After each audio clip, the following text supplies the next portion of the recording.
working against the government. There's security risk there, like whatever, like this kind. So the whole ecosystem of government, civil society relationships also affects this. So in the last 1 minute, how could Africa Development Bank help? They are doing quite a bit in terms of helping. The first big help, I would say, was coming up with this formal structure that you document, and the members of the Africa Development Bank, which are almost all African countries minus one, if I'm not wrong, or two, the members of Africa Development Bank from the African countries, is it 100%? No. It should be, okay. Yeah. So they once you come up with this kind of structure, it means they have bought into it, okay? Just by virtue of being members.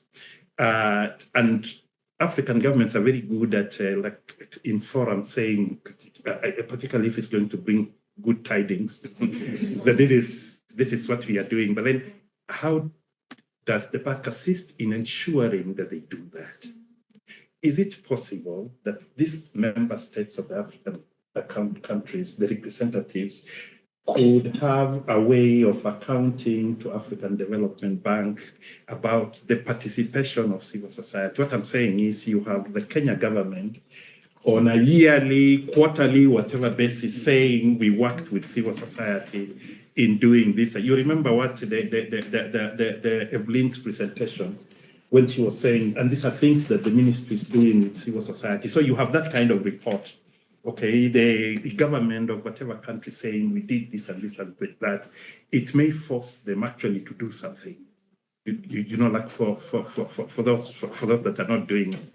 The second way is to invest also in, like what the questions I asked here, in ensuring that you reduce the Abiku complex where they are here today and tomorrow, like they are not there.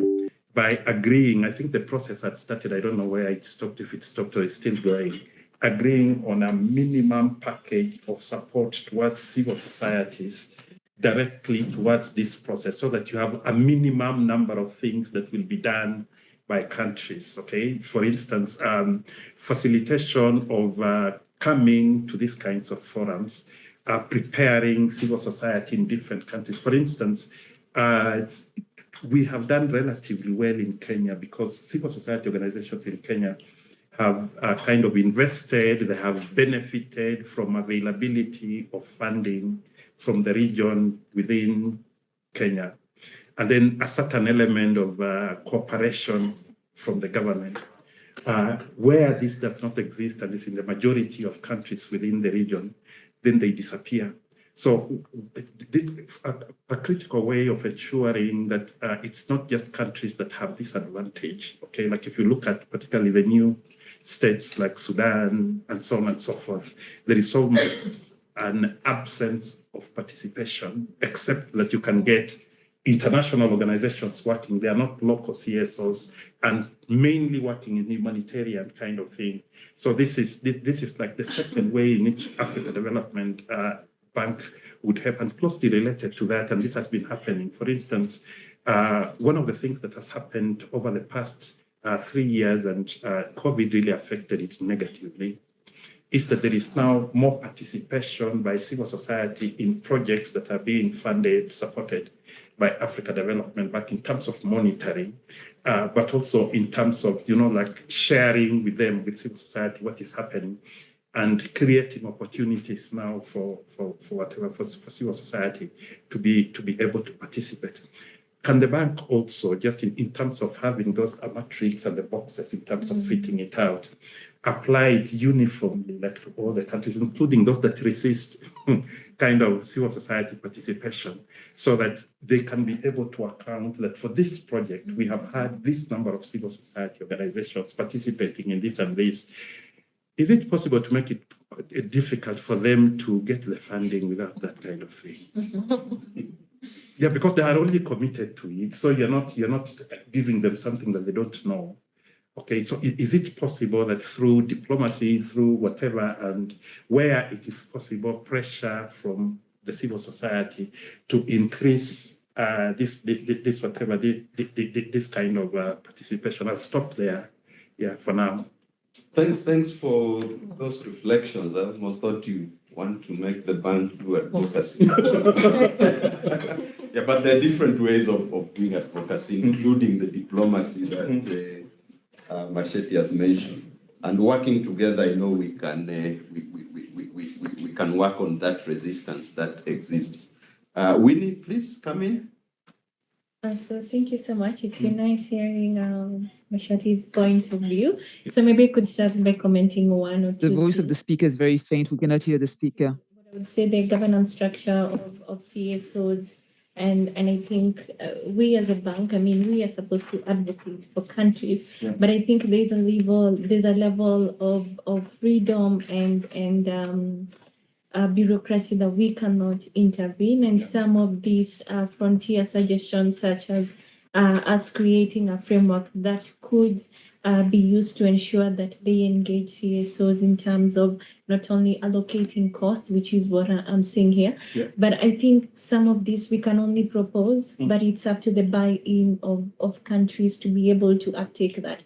So we are more like an advisory council. We can just advise and then let them deal with it. The best avenue could be looking through the channel that we're using in terms of engaging at country level, is see which CSOs we can engage to suggest this kind of idea from the government. And once they buy in, then it becomes very easy to use us as a vehicle to transmit the message and create a governance framework. Nonetheless, it's a really good chance. It's just that looking at the realistic way and the model in which currently we have the governments perceiving as CSOs could be hard and could maybe have developed a really strenuous relationship between the bank.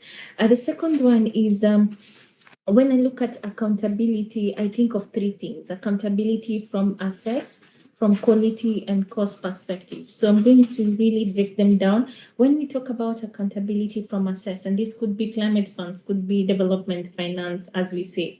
So last week I was at the IMF World Bank meeting, and then we had this session that MDBs had where it was CSOs engagement, and so MDBs sit down, and this was the IMFs, and then they listen. So I was just listening, and one of the interesting things that CSOs mentioned would be there's always a discussion to involve them from advocating for better governance, better reforms. But when it comes to the cost implication of engaging CSOs, no one wants to talk about it. And it could be the hard conversation we need to have, because that's where we move from advocating to actually seeing the implementation cost. And this is beyond climate financing. It could be that climate financing provides an avenue to see how do we engage CSOs now. So I serve in the Green Climate Fund, and so the Green Climate Fund, for the longest, and when they started the operation, they didn't have a mechanisms on how to engage CSOs, but it was just a fund that was, just beginning to operate and advocate access for climate finance. They have finished the first strategic framework, and now they just approved their second strategic framework. What is interesting, there's a provision now for CSO engagement. And so they are hosting their first Africa Forum, and it's happening on the 6th to 10th of November. And this is where we are the first forum we are seeing a climate fund involving CSOs to discussion. I don't know which CSOs have been involved. It will be happening in Namibia, but I think this is a really good entry to see that it's not only a COP entry. This is specifically a fund that is geared towards having the CSO engagement and seeing what is their perspective towards climate finance. So I think that would be interesting to see at it.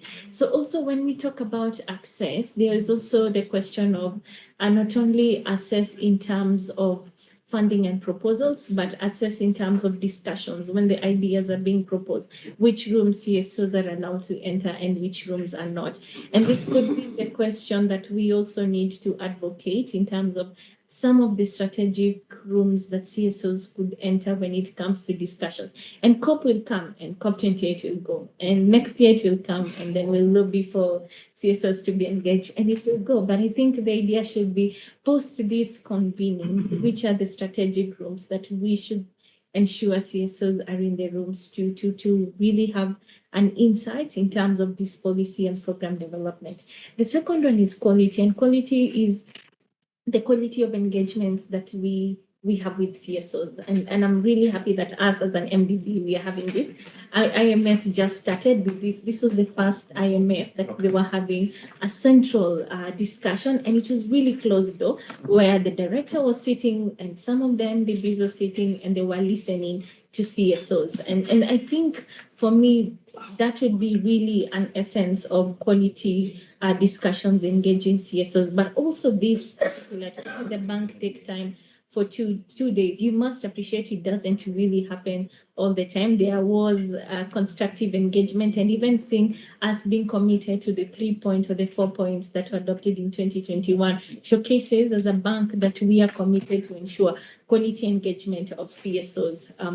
The third one would be implication in terms of cost, and the cost, as I said, is the issue here. So are they IMF World Bank, one of the intrinsically questions that came to me was, so as we talk about climate finance, how do we ensure CSOs are engaged during the audit process, during the taking into accountability how funds were utilized for climate? And this is because essentially they're supposed to be like the watchdogs. They're supposed to call out inefficiencies and ineffectiveness when it comes to operations of funds.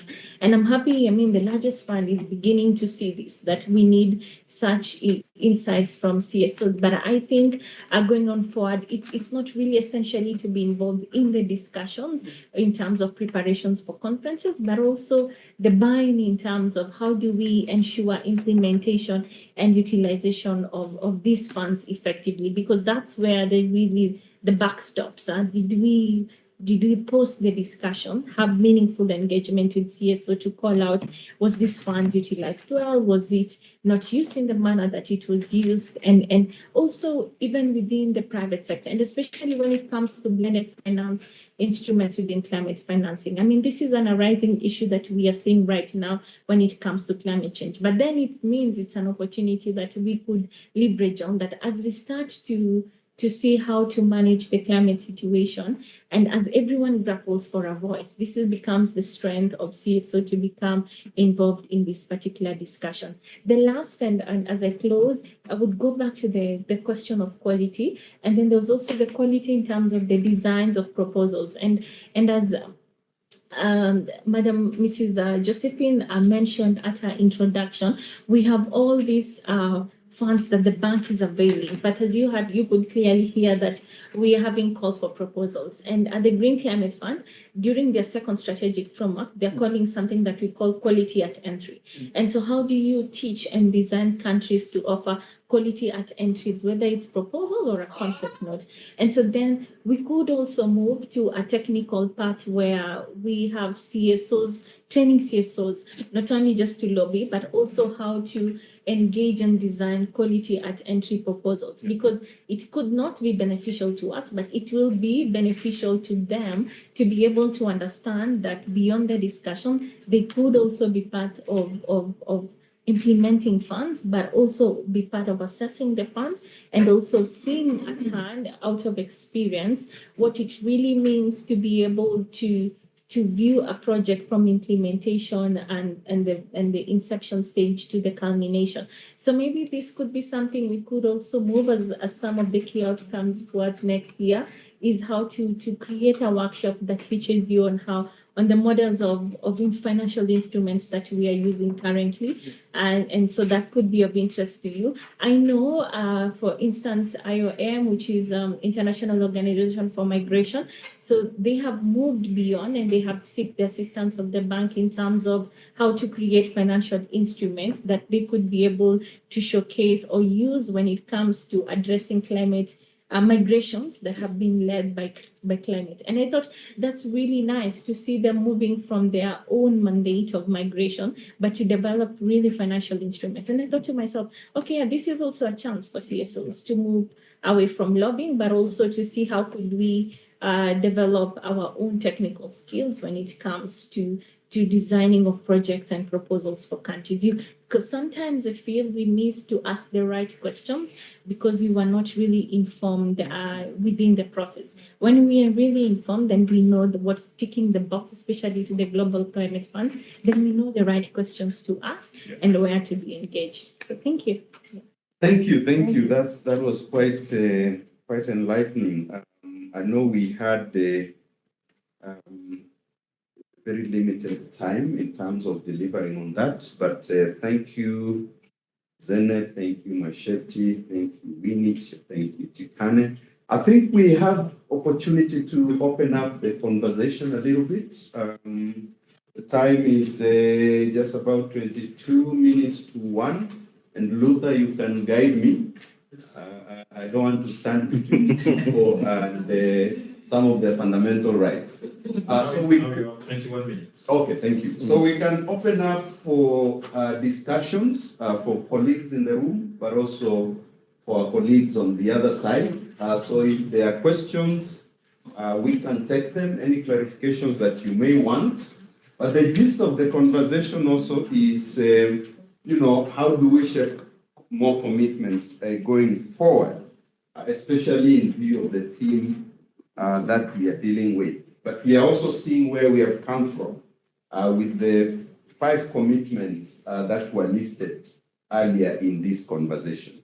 So let's see whether there are any contributions, both in this room, but also in the other space as well.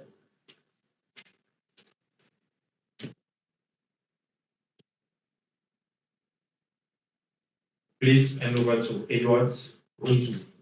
Yes, please, Edward. Yeah, thank you very much, Lieutenant. We don't have any questions from this end or comments. So maybe we can take those that may have come online from our online participants.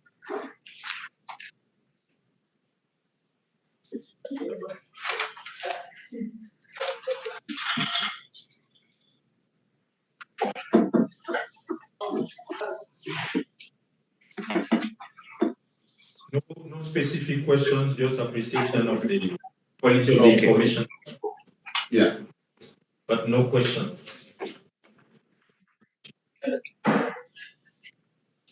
Okay, any I think this is a very important session, really. We may not get another opportunity as CSOs to raise questions with the bank in terms of the commitments that were made.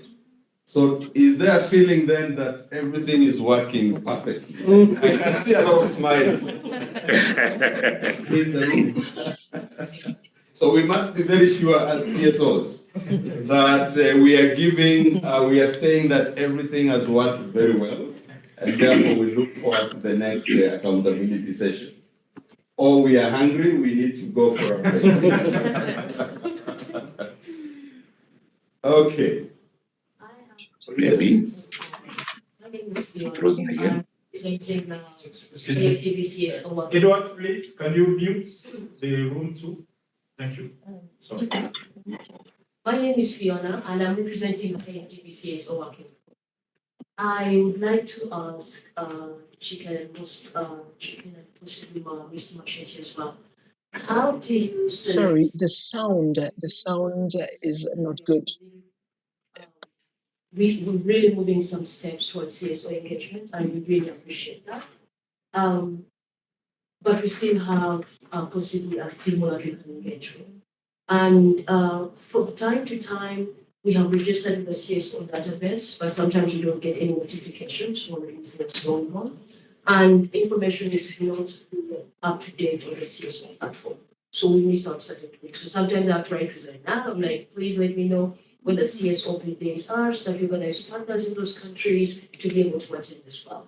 Those that might not who don't have access to the internet, but would like to access. So how do we choose partners that take part in different presentations that happen? And how can we build the information?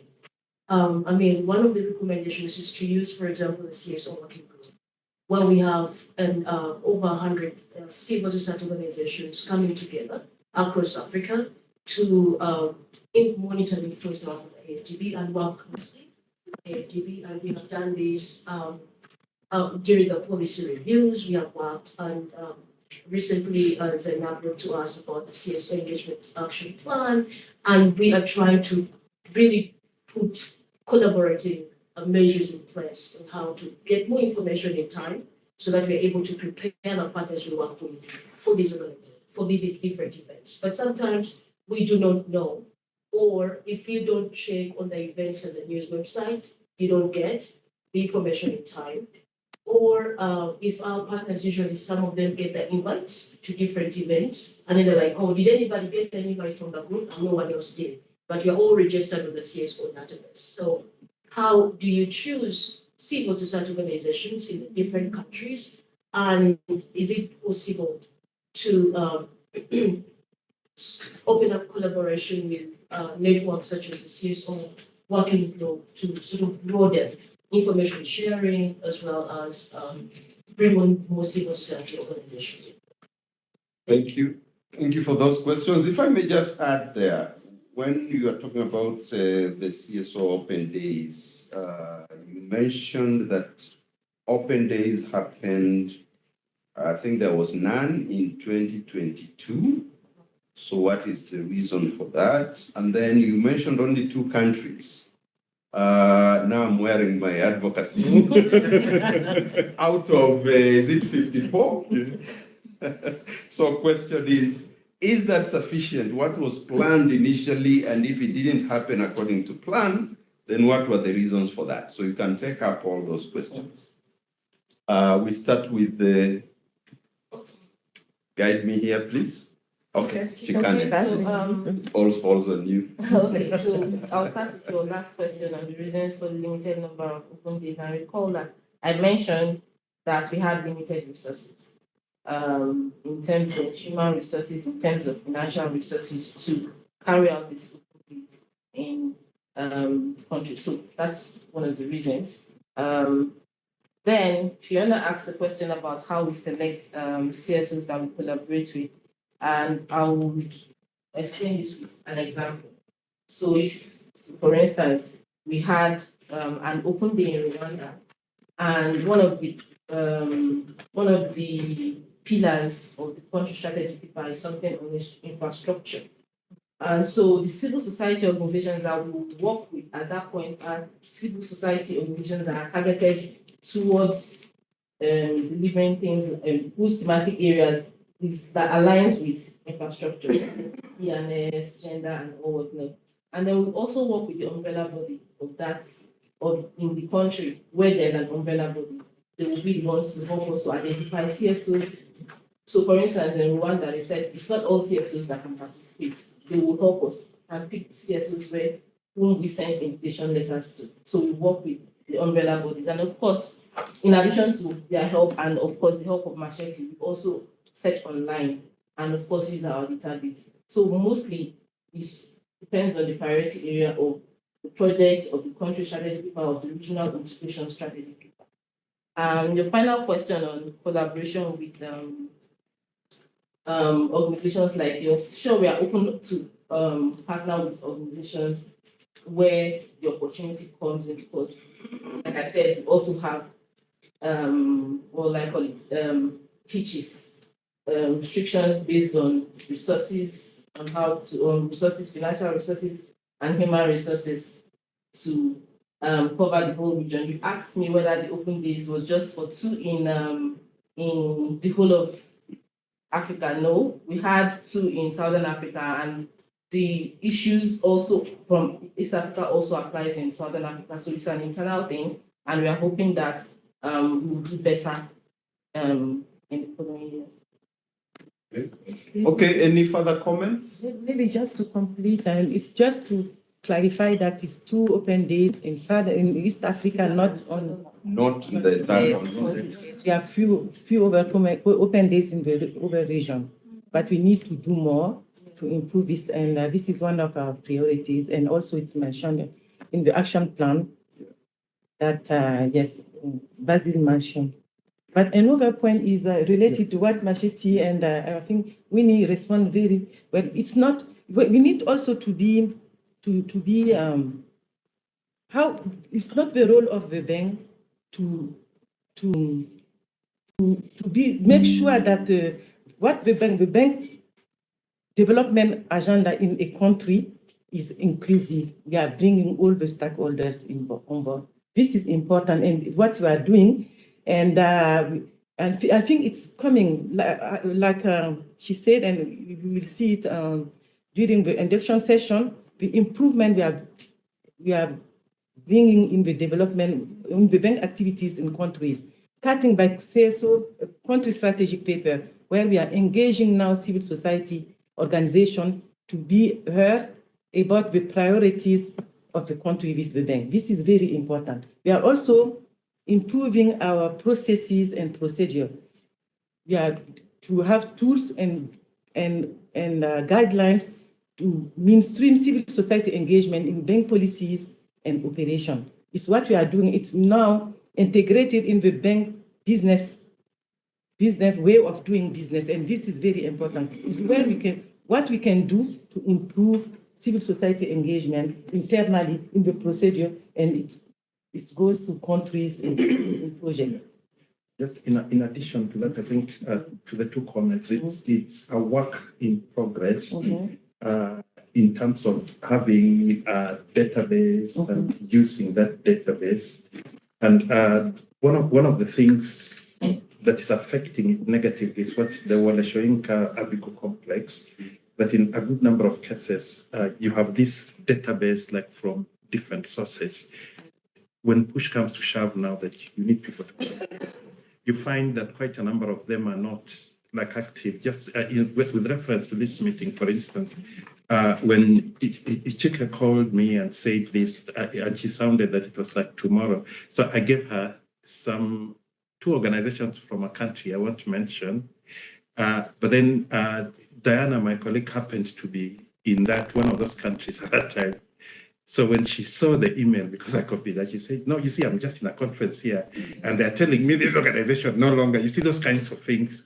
And you know, it's prominent on the net, it's prominent everywhere, you're giving it confidence. I even know someone there who had said, but then the people in that country said, no, then gave alternative names which have worked like in this. Those are I'm just trying to explain also the difficulty of having to deal with it. So there is an aspect of time in terms of being able now to farm this up. But then I would still go back to how, in terms of asking the support, how could African Development Bank, now that we are putting some support at whatever level, first of all, to make the data bank much more reliable in terms of someone picking on it. The second thing related to that is also the participation.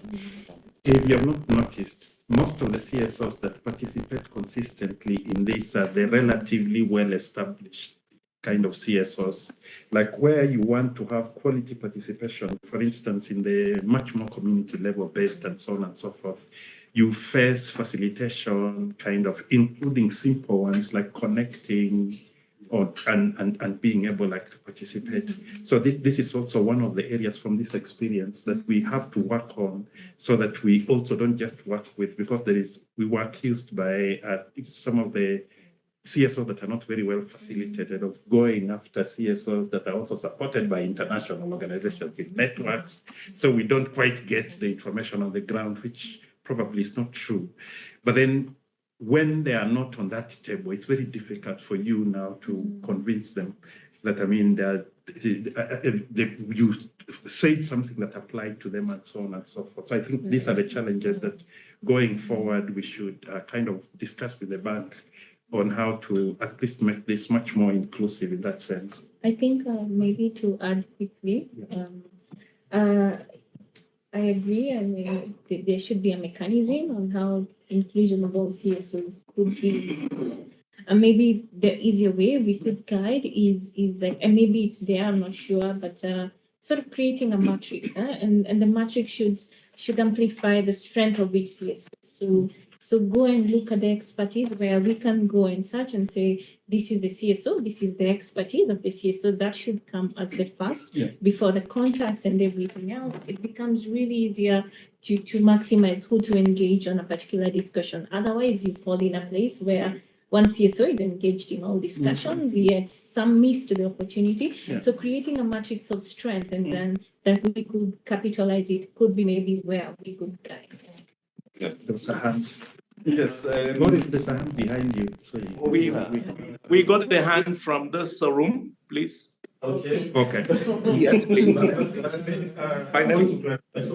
Okay, please. Yeah, just quickly to add on what Zeynep, Machete, and Winnie mentioned about Fiona's question, I think it's very important, and thank you very much, Fiona.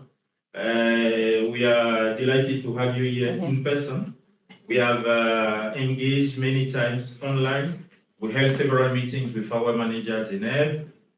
We even organized a meeting between the bank working group and the department. The meeting was led by Basil here on the behalf of the department. So we are happy to have you now in person. So we'll take advantage of these 2 days to further discuss with you. But be assured that the communication tools, we are on the same page. We need to improve and emphasize on a bilateral communication way, not only information from the bank to you or queries from civil society to the banks, but now beyond the database, we have a bank civil society engagement interactive platform.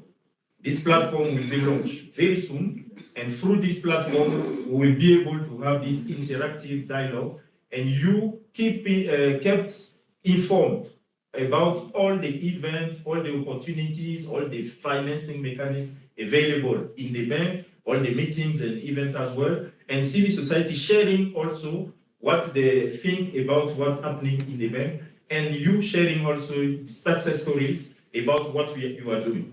So I think my colleague Velia is here. Maybe tomorrow we'll have the opportunity, or during the induction, the next session, Edouard will mention this database being revamped into an interactive platform. And secondly, Basil has mentioned that he will be moderating the Civil Society Action Plan tomorrow. I think the team will also mention how we are engaging with CSOs on the development of this CSO Action Plan. And I'm taking the opportunity to mention that we have one of the consultants here in this room, Wycliffe. Yeah, Wycliffe is here. So after this session, he will share with you questionnaire, and he will also seek for your availability to organize specific meetings with you on the bank civil society engagement action plan. So we'll have also, finally, we'll have the opportunity to discuss tomorrow during the session on the road to COP with Pauline, how the civil society will be engaged alongside the bank for the COP28 to come. So we are on the same page, we'll still move together, and we are very happy that you made it here in person for Nairobi. Thank you very much. Fantastic. Lots of additional information there. Any final comments? Yes, Yes, please. As we said, 2 questions or comments, observations from the Nile room. All right. So once more, my name is Anne Songole. And I think I was greatly honored to be part of the CSOs that gave some input to the country strategy paper for Kenya this year. It was an amazing process, and I feel like part of the input that we gave was very useful for CSOs and banks. And of course, as a daughter of the African soil, it's important for me to just say that Africans are storytellers, and a lot of the information that we have is tacit. And so for me, I felt as if it would be greatly useful to have a lot more engagement of, for instance, communities in, the CSP. It's a very important paper, and it affects their lives in numerous ways. And one way to do it would be to be able to get input at a very local level, the way a lot of civil society organizations are taking localization. Then secondly, I feel and that would help us in kind of getting the varied viewpoints that CSOs usually, and Dr. Kitui mentioned it, they don't document a lot. And of course, in terms of getting a lot of meaningful involvement, I feel we should get access to some of the text, at least the text that would help us, interact with it and give more useful additional input.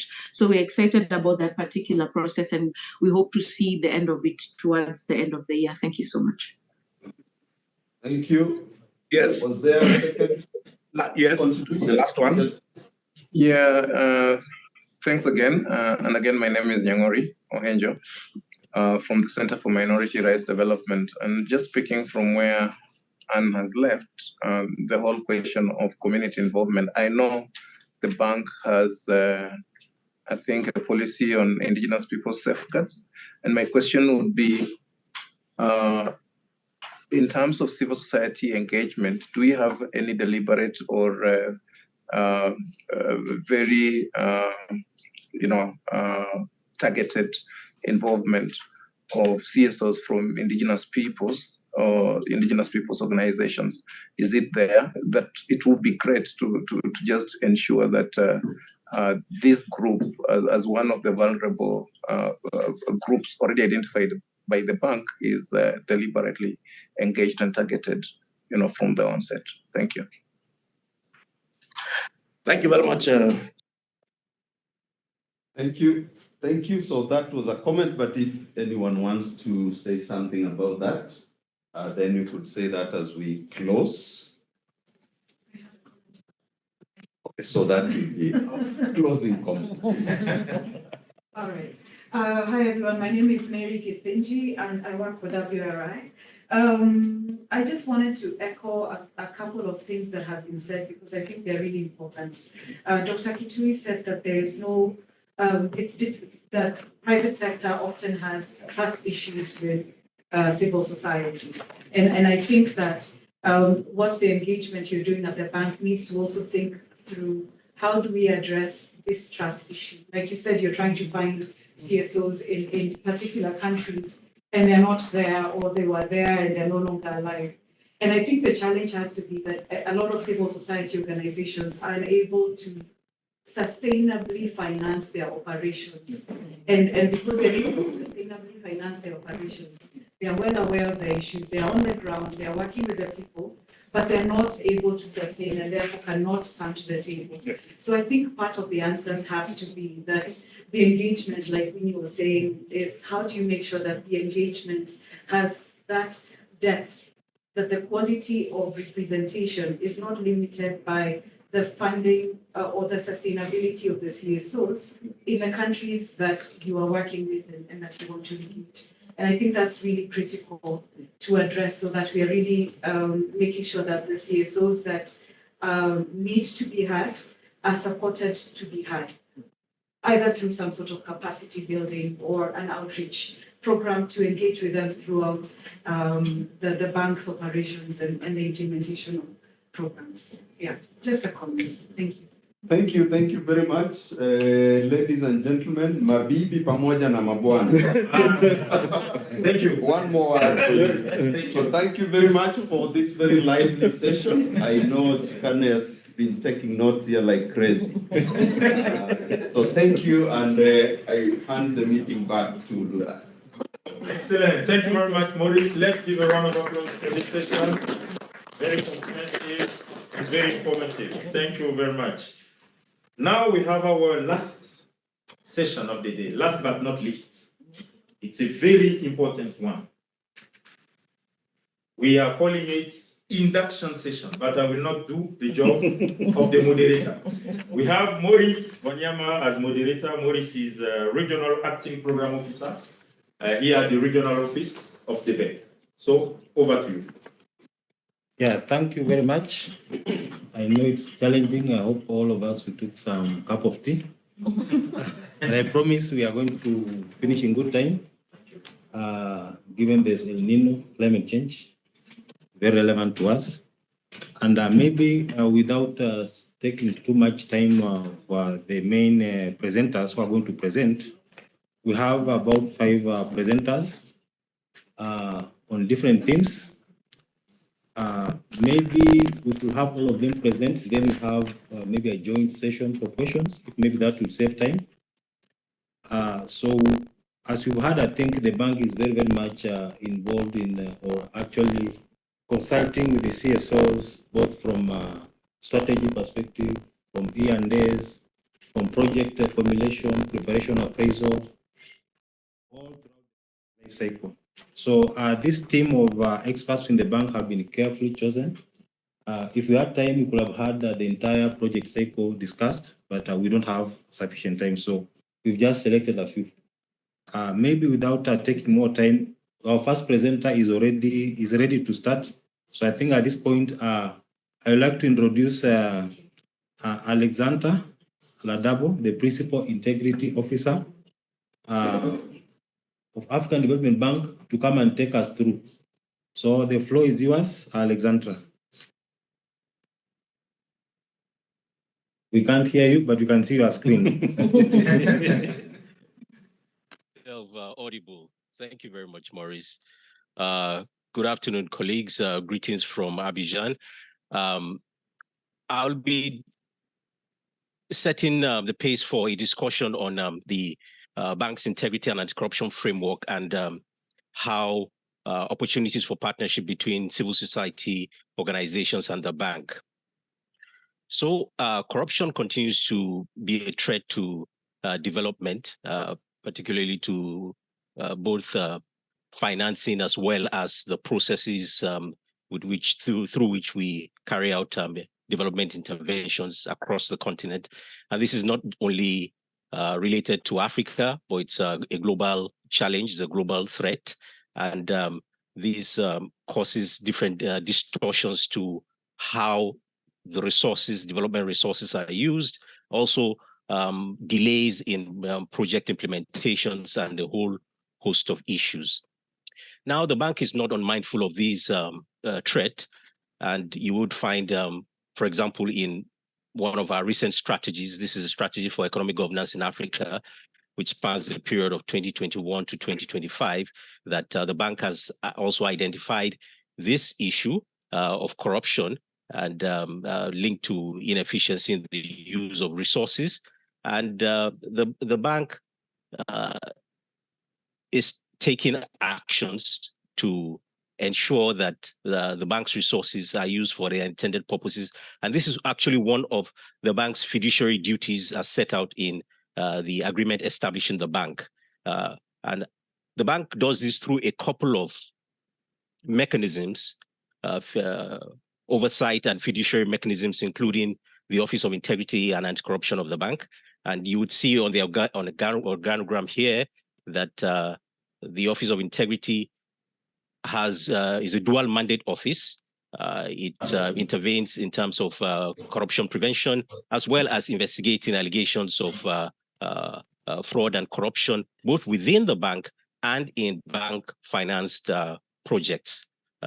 So you would find that the interventions entail capacity building, integrity due diligence, providing advisories and opinions, and also anti-money laundering to ensure that the bank's funded projects are not used as mules for money laundering.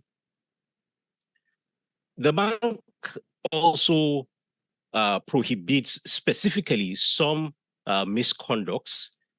These misconducts include this particular 5, that's fraud, corruption, collusion, coercion, and obstructive practices, which are prohibited jointly with other multilateral development banks. So you'd find that the definitions of these practices are shared by these 5 multilateral development banks. That's the African Development Bank, the Inter-American Development Bank, the European Bank for Reconstruction and Development, the Asian Development Bank, and the World Bank.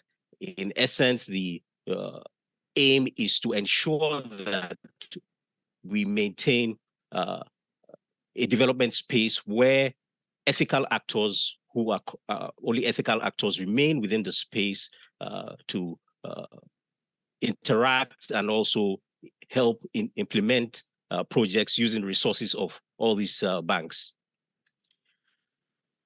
You would find on the bank's website, and this is an important resource also for our CSO partners, the bank's debarment and cross-debarment list. As of this morning, the bank has debarred and cross-debarred about 1,000. You would find about 1,000 individuals and entities, their names found to have committed one or more of the sanctionable practices mentioned, the 5 sanctionable practices. And as such, the bank will not allow its resources to either be used for the purposes of these entities or individuals, or for them to participate in bank finance activities.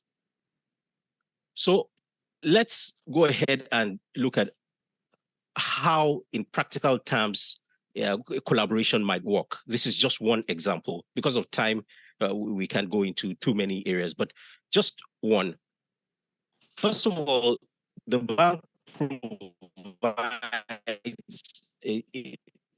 financing information and project management. I provided the website there, this projects portal at afdb.org, where all projects financed by the bank, you have information as to the nature of the project, the objectives, the implementing partners, as well as the finances disbursed and the procurements going on. And this information, we hope partners in the civil society would be able to use this type of information for project tracking to hold stakeholders accountable. And eventually, where they see something which is untoward in terms of suspected acts of fraud and corruption, they're able to share these types of information with the bank, either through complaints or through a whistleblowing channel. And I'll speak about whistleblowing in a little while, so that the bank can take forward this type of information for purposes of planning its corruption prevention interventions, and also investigations into specific allegations, and where individuals or entities are found to have actually violated or committed any of these sanctionable practices, the bank is able to sanction them and put them on the debarment list so that they no longer have access to bank-funded processes or the bank's funding, and not to prejudice those resources. Here, talking about whistleblowing, the bank has a whistleblowing policy, and the latest iteration of the policy is the whistleblowing policy 2023. It's available online. After speaking, I'll share the link in the chat box, and you can access this to understand how this process works. And one of the very important features of this whistleblowing policy is that it also has components for protection of external stakeholders. So it's not limited to bank staff and employees or consultants, but also external stakeholders, including members of the civil society, as well as government officials who provide information on suspected or suspicious acts of fraud and corruption. So the easiest channel towards it is to provide this type of information is through our funnel, secure funnel email, which is whistleblowing@afdb.org. But we also have quite a number of channels, including a hotline, which is a 24-hour hotline that is accessible and can receive information in a number of languages, including English, French, Portuguese. And we also receive email correspondence or correspondence through normal snail mail.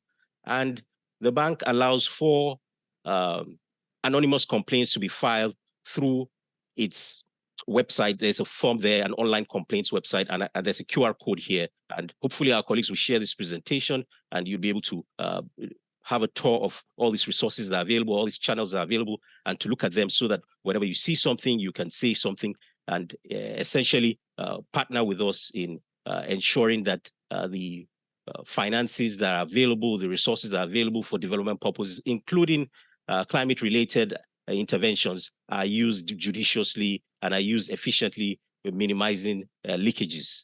Thank you very much. Maurice, over to you. You gave me 10 minutes, so you made me go rapid. Thank you.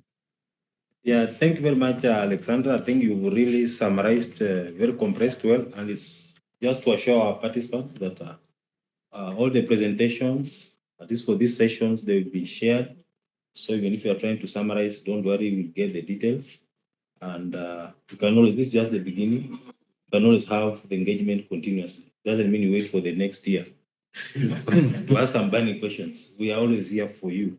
Alexander, I think he's mentioned very important things. The fundamental issue of resources being used for the intended purposes, with due regard to economy, efficiency, and effectiveness. It is the bottom line. Because at the end of the day, the resources that we are managing, either even you are CSOs or NGOs or the bank, you are doing on behalf of the organization, on behalf of the public. Somebody somewhere is scrutinizing, looking at you. Even God is looking at you. So it's very, very, very critical. And I think it's important also to know that there are channels where you can air the whistleblowing or the internet where you can channel in case you notice something wrong. And for the bank, for us, we take it very, very, very seriously. Maybe we heard from our colleague from E&S where sometimes you may have a situation where a project is actually stopped because of something has happened. So we take it very, very, very seriously when we hear anything which is not working as required. Maybe without taking more time on that, we'll have questions maybe at the end of all the presentations.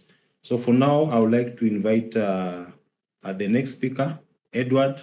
The floor is yours, please.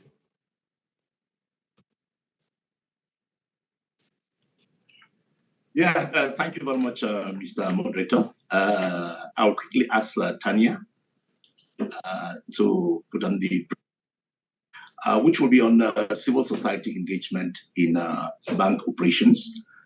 Really, that presentation was supposed to come before Alex's presentation to set the stage, some sort of, but no problem. Let's proceed quickly with how the bank is engaging with civil society, or the bank's civil society engagement policy. And we shall do that by looking at three key areas. First of all, an overview of the bank's civil society engagement. Secondly, how the bank is enhancing. Of course, you have seen examples already. There was an accountability session. And we'll conclude with some key achievements of the bank's civil society engagement, as Zainab mentioned earlier. Next slide, Tanya. So, of course, we begin with the overview. Next slide. And, of course, our definition of civil society engagement is taken from the bank's civil society engagement framework, which is the policy document, the reference document on civil society engagement as of now, pending the design of a civil society engagement work plan, which is action plan, which is under development, as earlier mentioned by previous speakers. So it's, of course, what we call voluntary expression of interests and aspirations of citizens. That's what civil society does. Usually organized and united by common interests and goals, and diverse. So we have humanitarian organizations, community-based organizations like somebody mentioned, foundations, academia, etc. Next slide. And this is some sort of a brief outline of the history of the bank's engagement with civil society, beginning in 1999, when the bank's cooperation with civil society and guidelines on cooperation with civil society was approved by the board of directors. And in 2000, we had the first bank civil society committee established. In 2009, the first civil society forum was organized. And of course, a landmark, two landmarks really. 2012, we had the civil society engagement framework, which is the reference document I mentioned up to today. And in 2017, the creation of the civil society division. So you will notice that this is a very young division, which is why some of the challenges, especially when it comes to resources, continue to be an issue. And of course, in 2012, the bank's engagement with civil society was evaluated. And in 2023, we are developing a civil society action plan. Okay, next slide.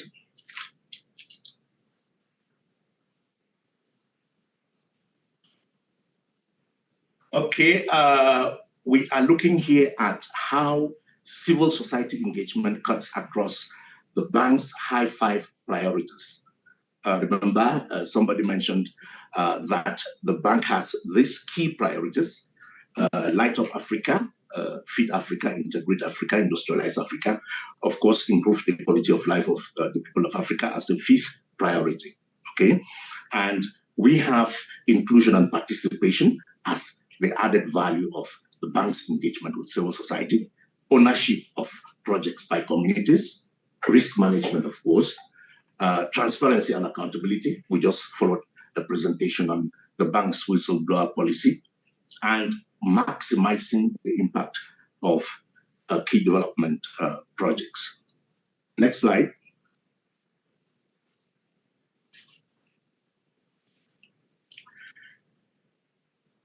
And of course, here we are looking at how the key actors in the civic space, we have beneficiaries, of course, which is ordinary citizens. We have project implementers. There is an example here in the room, implementing one of the bank's projects. We have knowledge partners, with whom the bank can work to generate evidence, produce knowledge on development programs, especially those supported by the bank. And we have, of course, civil society organizations that consider themselves as voices of right holders. Okay, next slide. And the civil society and community engagement division of the bank is found within the vice presidency in charge of agriculture, human and social development. Now, the bank has a president, of course, and under the president, you have vice presidents. And under one of those vice presidency, you will find the Department of Gender, Women, and Civil Society. And we are located within that department, okay, a division within that department. This is for the information of civil society. Of course, you want to know where civil society, how the bank engages with civil society. Of course, it's important to know where civil society engagement is located in the bank. Next slide.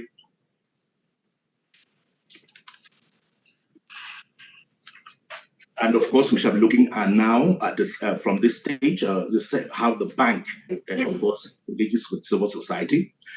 The bank does so at three main levels: the corporate level, the regional and country level, and at project level. Now, at corporate level, it is mainly through consultations and dialogue, okay, forums, and so on.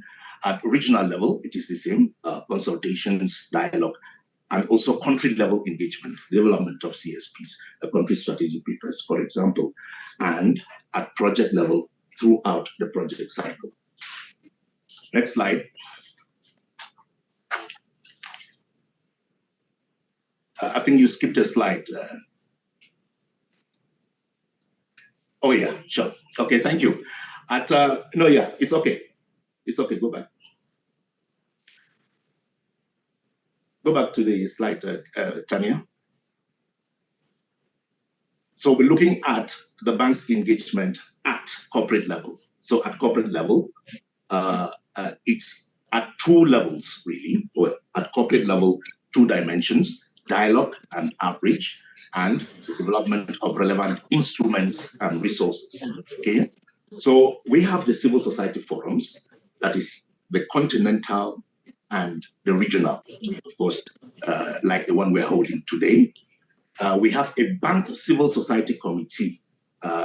Masheti was a member of the committee, and we have other members of the committee representing regions, but also thematic areas. And the committee is in the process of being renewed. You will receive information and handouts by tomorrow on the renewal process, encouraging civil society organizations to apply during this renewal process to represent either the bank's 5 regions or the different thematic areas which are identified in the call for proposals, which is already online. And of course, we have internal and external partnerships, the CSE online interactive platform, which Luther mentioned. The link shall be shared with you by the end of this presentation.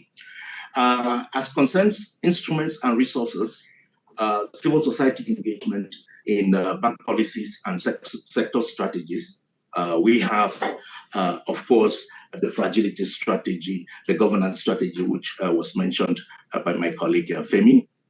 Guidelines and tools for civil society engagement. Of course, our focus is not only on external stakeholders, but also internally.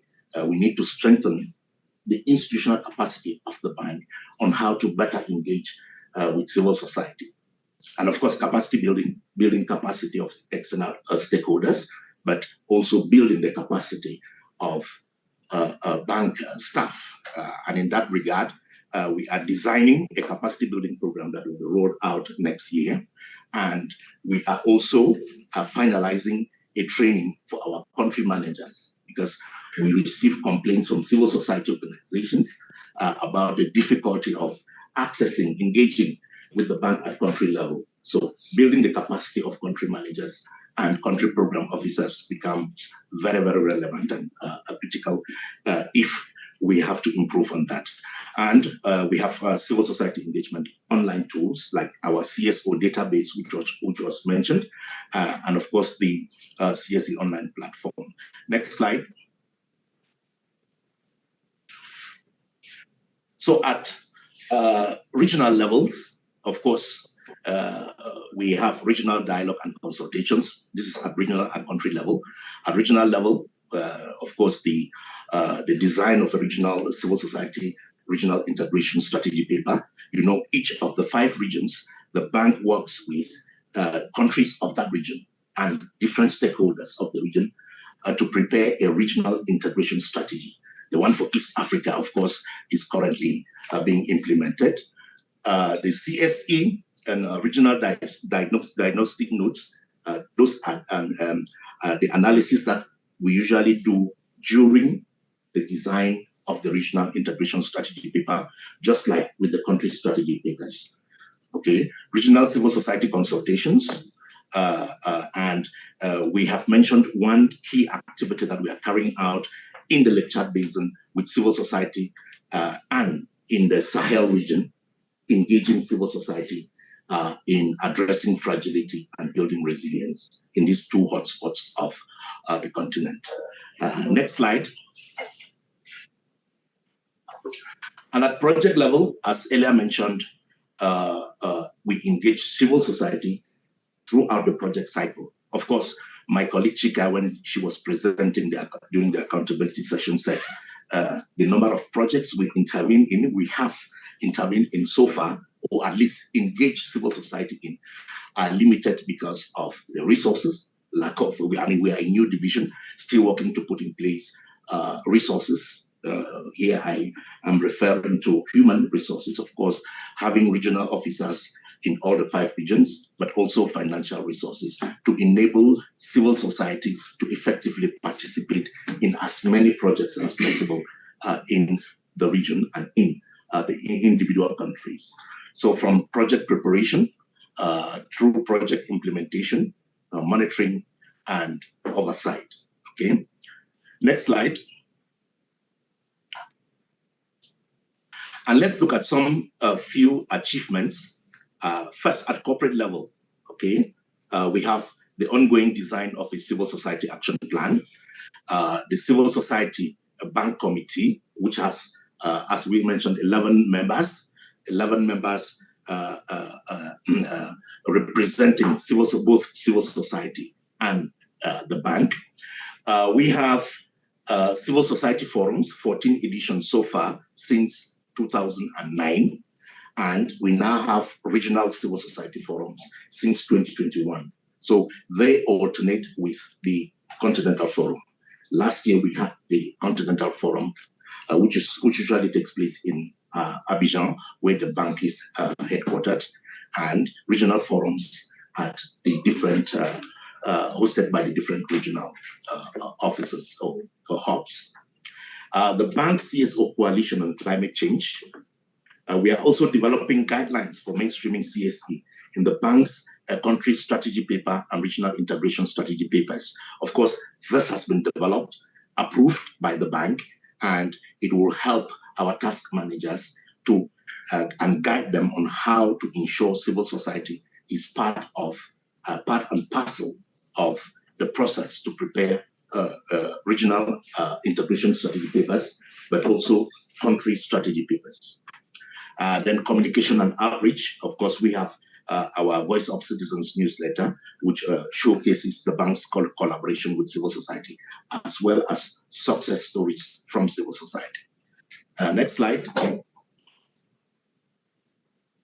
So at country level, we have about 17 open days that have been organized since the division was put in place. We have about 55 country strategy papers that have been supported so far across the continent. This is continent-wide, not specific to the region. We have 3 civil society engagement programs on addressing fragility and building resilience, targeting 3 countries in the Sahel region: Guinea, Burkina Faso, and Mali, that are currently, as we all know, undergoing political transition following coup d'etats in these 3 countries. Next slide. So at project level, we have mainstreamed civil society engagement. We ensure that civil society officers are part of the task team of different projects across the continent since 2021. We are working on developing a civil society engagement marker system that will enable task managers to determine how civil society engagement is implemented in projects. Of course, it will help guide in determining the level at which civil society engagement has been implemented in different projects, just like our gender marker system.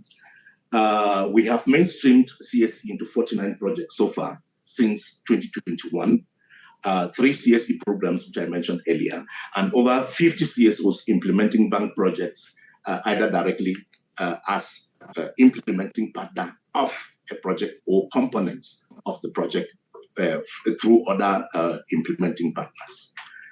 Next slide. Here, of course, the Civil Society and Community Engagement Division is located on the 13th floor of the 14th floor for now, we moved, of the CCIA building in Abidjan. And our email address, the online interactive platform, the address is there, cse.afdb.org, as well as our CSO database, cso.afdb.org. Now, the CSE online platform is still currently being developed, but you will find many of the resources that have been mentioned so far on the online platform. But take note that it is still currently under development. Thank you very much. I hope I respected my 10 minutes. Mr. Moderator. Yeah, thank you very much. Actually, your presentation was very interesting. And if we had more time, we could have allocated you more time, because I think it really gives the comfort to our participants, the insight on how seriously we engage the civil society. It's really insightful. And I think if you don't mind, you share the presentation and also stay online, because I think we are going to have a lot of discussion around what Mitch mentioned. And I think I like the way you brought it very clearly, how the civil societies are actually involved or engaged at every stage, at corporate level, at the regional level, at all levels, at the country levels.